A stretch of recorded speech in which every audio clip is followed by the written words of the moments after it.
Salut tout le monde, bienvenue dans Emitsu Retro. Et aujourd'hui, alors que je prépare une future vidéo sur la série Tenchi Muyo, j'ai voulu vous parler du Laserdisc. Parce que j'ai un Laserdisc de Tenchi Muyo, et je me disais, ah quand même, ça serait bien de parler de la technologie du Laserdisc, de la comparer avec les autres technologies de disques qui existaient avant. Comme ça, j'ai pas à le faire dans la vidéo sur la série. Alors, la technologie du laserdisc. Ah, attendez, parce que je voulais pas le sortir du disque, mais je pense que ça sera mieux pour vous montrer. Un laserdisc, alors je vais pas mettre les doigts dessus, donc je vais le laisser dans son emballage. Voilà. C'est un gros CD de 30 cm. Hop là, hop, on remet ça dedans. Alors, petite explication. Le laserdisc a existé avant le CD audio. Le CD audio, c'est 1982, le Laserdisc, c'est 1978. Donc on passe d'un CD de 30 cm à un CD audio qui, lui, par contre, en fait que 12. Et qui restera à 12, parce que le DVD et le Blu-ray font aussi 12. Le Laserdisc fait 2 mm d'épaisseur, alors que les autres en font que 1,2. Donc ils sont aussi plus fins. Alors, vous allez dire en quoi le Laserdisc était si bien que ça au final, puisque tous les produits qui sont sortis après étaient plus petits. Alors, le laserdisc, déjà, son usage, c'est la vidéo. Or, le CD, à la base, c'était pour de l'audio. C'est important parce que c'est important pour ce qu'on appelle la capacité de stockage. La vidéo demande beaucoup plus de stockage que l'audio. C'est plus ou moins un rapport de 1 à 10 à l'époque. C'est ça qu'il faut comprendre. Aujourd'hui, on a des codecs de compression qui sont tellement élevés que c'est plus trop un problème. Mais au début des années 80, on n'avait pas ça. On n'avait pas tous ces codecs. Et vous retrouviez, moi je me rappelle à l'époque, le Wave en audio, c'était 10 mégas la minute. Donc un CD de 70 mégas, ce qui était la taille maximum d'un CD audio, ça voulait dire 70 minutes. Or, en vidéo, 700 MO, c'était une bande-annonce de film à l'époque. Ensuite, on a eu tous les codecs pirates qui ont bien compressé la chose, mais avant, ça prenait énormément de place. Alors, le Laserdisc, quand il est né, au début, il faisait 30 minutes par face parce qu'on pouvait le retourner, il fallait le retourner. Puis, ils ont amélioré la technologie pour passer à 60 minutes par face. D'ailleurs, ce qui est très drôle, c'est que là, mon disque, il y a un seul épisode de Tenchi Muyo dessus, donc ils me disent que le disque fait 30 minutes, alors qu'il est de la technologie de 60 minutes. Et comme c'est un import japonais, il est donc en NTSC, et sur les TNC, c'était même 64 minutes par face. Mais bon, pour dire. On a eu des améliorations au niveau du laser, au niveau de la gravure, au niveau de l'emplacement des couches. Pour vous dire, le laserdisc, c'était de la vidéo analogique avec du son numérique, ce qui la VHS ne pouvait pas faire. La VHS était vidéo analogique sur du son analogique, mais surtout, la VHS a un gros problème, c'est que vous avez la tête d'enregistrement et la tête de lecture. La tête d'enregistrement divise la source par 4 et la tête de lecture multiplie par 2. Donc au final, à l'époque, vous aviez 425 lignes sur les téléviseurs. À l'époque, on ne parlait pas encore de résolution en pixels ou en P. On parlait en lignes. Parce qu'un téléviseur cathodique, parce qu'à l'époque on avait des téléviseurs catholiques, en fait l'image est constituée ligne par ligne. C'est un point qui fait de ligne par ligne. Et on avait 425 lignes. Alors, en réalité, en France, avec le SECAM, on avait plus de lignes. Mais c'est une particularité française. Mais en gros, on avait 425 lignes. Le laserdisc affiche les 425 lignes, là où la VHS, du coup, n'était qu'à 260, puisqu'il divisait le nombre de lignes. Il le divisait par 4 pour ensuite le multiplier par 2. Donc ça veut dire que vous multipliez par 2 une image qui avait été divisée par 4. Donc c'est pour ça que la VHS, l'image était moche, mais sur un écran cathodique, ça se voyait pas. Parce que l'écran catholique avait aussi tout un tas de limites. À l'époque, vous aviez votre Péritel qui vous bloquait à 480p, mais votre cathodique était bloqué à 480p et tout le reste du matériel était bloqué à 480p. Ils étaient même largement en dessous. En fait, votre magnétoscope était plus proche des 240p que des 480. Et encore, ils vous mettaient du 280, du 240, mais à partir d'un 144. Donc c'était vraiment. Ensuite, dans les changements technologiques, il y a ce qu'on appelle la gravure. En fait, la gravure est gravée par ce qu'on appelle gravé, pas gravé, gravé, pas gravé. C'est un signal carré. Et donc, le laser, lui, il lit les décrochements. Et donc, la taille des espaces creux, parce que c'est la taille des espaces creux qui permet au laser et la taille d'espacement entre les lignes. Si vous connaissez les disques vinyles, vous vous rappelez que sur les vinyles, vous aviez des sillons sur lesquels était gravée la musique. Et ben, en fait, le CD, c'est un peu le même principe. C'est-à-dire qu'on vous grave des creux et des plats sous forme de sillons qui tournent et il y a un espacement en spirale et il y a un espacement entre. Donc on a réduit la taille des trous et réduit la taille des espacements. En fait, le problème, c'est que le laserdisc, si on enlève le côté vidéo, en termes d'audio et de technologique, c'est le CD. Il n'y a que la taille qui change, plus ou moins. C'est-à-dire que la taille d'un pit d'un creux, c'est 1 micron sur un laserdisc, c'est 0,83 microns sur un CD audio, 0,40 microns sur un DVD et 0,15 microns sur un Blu-ray. Ensuite, l'espacement entre les pistes est de 1,6 micron sur un laserdisc, pareil sur un CD. Par contre, il est de 0,74 microns sur un DVD et de 0,32 microns sur un Blu-ray. C'est ce qui fait que ça change tout. Aujourd'hui, un laserdisc, en termes de capacité, il vaut entre 5 et 10 gigas, mais en analogique, ce qui prenait plus de place que le numérique. Ce qui veut dire qu'en fait, un laserdisc, en termes de capacité de stockage, il équivaut au DVD de base. En fait, si un CD audio était entre 650 et 700 MO, donc entre 650 et 700 millions, un DVD commence à 4,7 gigas, donc 4,7 milliards, et va jusqu'à 17. En fait, il faut savoir que votre DVD, c'est deux disques de 0,6 mm collés ensemble. Et c'est entre les... Et, collés ensemble. Et la profondeur de gravure fait que on peut faire 2 couches d'un côté, 2 couches de l'autre. Ce qui fait qu'on peut avoir 4 couches de données, donc 4 fois 4,7. Ce qui nous amène à 17. En réalité, sur les 4,7, vous avez que 4,38 parce que vous avez une zone morte, parce que c'est des informations pour le lecteur pour qu'il puisse lire correctement. Mais les DVD de 17 gigas étaient très peu utilisés. Moi, le maximum que j'ai eu, ça m'est arrivé d'avoir des DVD double couche, c'est-à-dire d'avoir 2 couches d'un côté, ce qui faisait des disques de 9 gigas. Par contre, d'avoir des couches de chaque côté, ça, j'en ai jamais eu. Mais il faut savoir qu'il fallait retourner le disque. Là, le laserdisc, il faut le retourner hein, pour pouvoir pour lire les deux côtés. Il n'y avait pas double lentille pour lire des deux côtés. Ou une lentille qui permet de passer à travers les couches. Ça, c'est ce que va permettre le Blu-ray.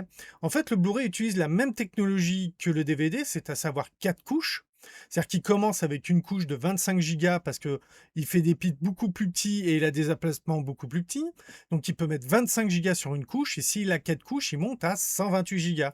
Par contre, il a un faisceau Blu-ray de 4,5 nanomillimètres, là où le CD est de 480. Et en fait, c'est ça qui change, c'est que le disque peut passer à travers et lire les différentes couches. Il n'y a pas besoin d'avoir deux lentilles pour lire des deux côtés. Alors, il y a des constructeurs qui l'ont fait. Il y avait des constructeurs qui avaient fait des systèmes à double lentille, ce qui permettait de ne pas avoir à tourner le disque. Il y avait même eu un constructeur qui avait fait un plateau. Quand tu voulais changer, tu appuyais sur un bouton, il éjectait le disque, retournait le plateau et après il le rentrait. Parce il avait le disque qui était dans un double truc et ça lui permettait de le tourner. Mais je crois qu'il n'y a qu'un seul constructeur qui avait fait ça. Alors, qu'est-ce que ça veut dire? Bah, ça veut dire que le laserdisc, au final, il a une résolution maximum de 480p, ce qui était le standard, le maximum du standard à l'époque, et que les cassettes VHS ne pouvaient pas atteindre. Ils étaient qu'au maximum la moitié. Le DVD aussi est à 480. C'est-à-dire qu'on nous a dit, oui, non, en fait, le DVD, il peut aller à 720, machin. Oui, votre fichier audio était gravé en 720, mais en réalité, en termes de compression et de diffusion, il y avait une bride. C'est toujours pareil. Le Blu-ray va de 1080, donc le HD, le vrai HD, à 4K. Donc, ce qui veut dire que quand on va commencer à dépasser le 4K, il va nous falloir une nouvelle technologie. Bon, qui doit probablement déjà exister parce que on dit que le laserdisc est ce qui est à amener au DVD parce qu'on parle de technologie vidéo à technologie vidéo, alors qu'en fait, non. Le laserdisc a donné naissance au CD audio et le CD audio a créé le CD-ROM. Et le CD-ROM, ils ont dit: «Ah, mais en fait, avec des taux de compression, des machins, puis en affinant tout, on pourrait faire de la vidéo» et là, on est arrivé au DVD et le DVD a donné le Blu-ray. C'est, vraiment l'évolution technologique. Alors aujourd'hui, quand il y a des gens qui vous disent: «Il y a rien de plus beau que le laserdisc», c'est dans leur tête parce que non.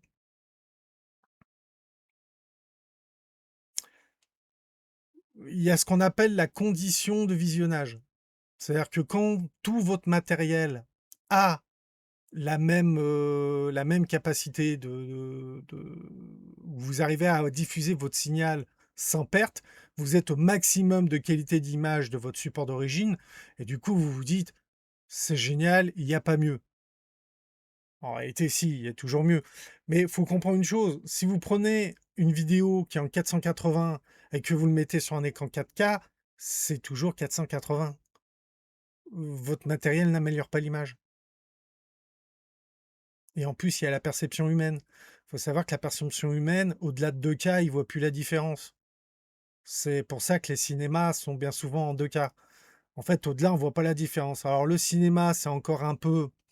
Il y a l'effet taille de l'écran. Donc, en fait, comme l'écran est très grand, on peut se permettre de mettre une résolution plus haute. Mais sur votre écran d'ordinateur, votre écran de télé ou sur votre téléphone, entre le 2K et le 4K, vous voyez pratiquement pas la différence. Vous allez voir la différence sur des détails. C'est-à-dire, vous allez voir la différence sur des reflets, c'est vraiment des petits trucs qui, suivant si vous y êtes sensible ou pas. C'est comme ceux qui disent oui, c'est mieux, c'était mieux avant en argentique, les films en pellicule, et tu leur dis non, c'est parce que vous avez jamais été confronté au grain de la pellicule. Parce qu'à l'époque, les systèmes de diffusion faisaient qu'on voyait pas le grain. Si vous mettez quelque chose qui a été tourné en pellicule sur du matériel moderne, mais votre image sera dégueulasse. Parce que vous allez avoir tout le grain de la pellicule qui va vous saloper l'image. Donc, c'est ce qui fait que le numérique est meilleur, parce que le numérique n'a pas ce grain. Après, ça revient pareil comme au vinyle. Oui, mais le petit craquement du vinyle et tout. Oui, mais ce que tu aimes dans le craquement du vinyle, c'est un défaut technologique. C'est un bruit qui est en plus de la musique que tu écoutes. Donc ça ne restitue mal la musique d'origine. Donc du coup, c'est pas mieux, c'est moins bien. C'est c'est ça qu'il faut comprendre. C'est la qualité audio d'un laserdisc est sur un échantillonnage de 44,1 MHz, ce qui est la qualité CD audio. Alors, je vais quand même vérifier parce que je crois que j'ai dit. Attends, c'est mégahertz ou kilohertz? Non, c'est kilo. Non, c'est kilohertz. Attention, que je dise pas une bêtise, l'échantillonnage, c'est en kilohertz. Donc tu as par exemple le DVD 5, une couche, une face, 4,7 Go. Le DVD 9, deux couches, une face, 8,5 Go. Le DVD 10, deux faces, 9,4 Go. Donc en fait, tu as une couche par face. Et le DVD 18, deux couches sur chaque face, 17 Go. 44,1 kHz, c'est du PCM 16 bits, le Laserdisc, ouais, ouais, c'est ça. Donc le laserdisc LD, le CD-ROM, CD, enfin le CD audio qui est CD, le DVD, digital vidéo disque. Alors en fait, LD, laser, disque, CD, compact disque, DVD, digital vidéo disque et Blu-ray, bah, parce que le laser qui lit les données est en ultraviolet, donc du bleu et du violet, donc blue, Blu-ray, rayon bleu. Bon, voilà, c'est. Mais pareil, il y a on n'est pas sur une nouvelle technologie, on est sur une amélioration technologique. En fait, c'est que le DVD a permis le multicouche. C'est-à-dire qu'on a l'amélioration de la gravure, l'amélioration de la lecture, et en fait, la seule vraie évolution technologique, c'est le multicouche. Mais sinon, à la base, c'est un laserdisc qu'on a compacté et qu'on a empilé les couches et qu'on a. Voilà, ça change pas. Alors aujourd'hui, est-ce qu'on va finir qu'au lieu d'avoir des Blu-ray, on achètera des cartes SD, c'est-à-dire on achètera une puce et dedans il y aura le fichier de votre film. Moi, je pense qu'un jour on arrivera peut-être, comme dans les films de science-fiction, aux cristaux de quartz, et que en fait ça soit gravé dans le cristal, et que un laser ira dans le cristal lire les données. C'est peut-être quelque chose, en fait, l'épaisseur du cristal permettra de graver un grand nombre de couches et donc d'accumuler énormément de données. Par contre, le problème, c'est qu'on est sur quelque chose que tu graves une fois. Parce que tu as pas. Ça, c'est pareil, ils avaient fait les disques réinscriptibles, qui étaient en fait, ils jouaient sur l'épaisseur de la couche, c'est-à-dire que ta première gravure était tout en haut, je crois, tout en haut, tout en bas, je sais plus. Et en fait, quand tu voulais le regraver par-dessus, en fait, il gravait sur une autre couche. Et dans les informations à l'entrée de disque, il disait vous devez lire à telle couche. Ce qui fait qu'en réalité, ton disque, il est pas vraiment effacé. Alors, soit il n'est pas effacé, ou alors le laser crame tout avant de graver une nouvelle couche, de refaire une ligne de gravure sur une couche plus profonde.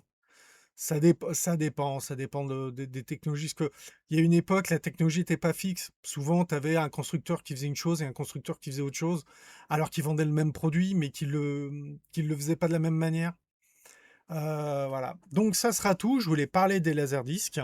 Petite vidéo technologique, hein, pour pas oublier. Bon, à l'origine, j'étais réparateur télé, donc c'est des choses que j'ai étudiées à l'époque à l'école.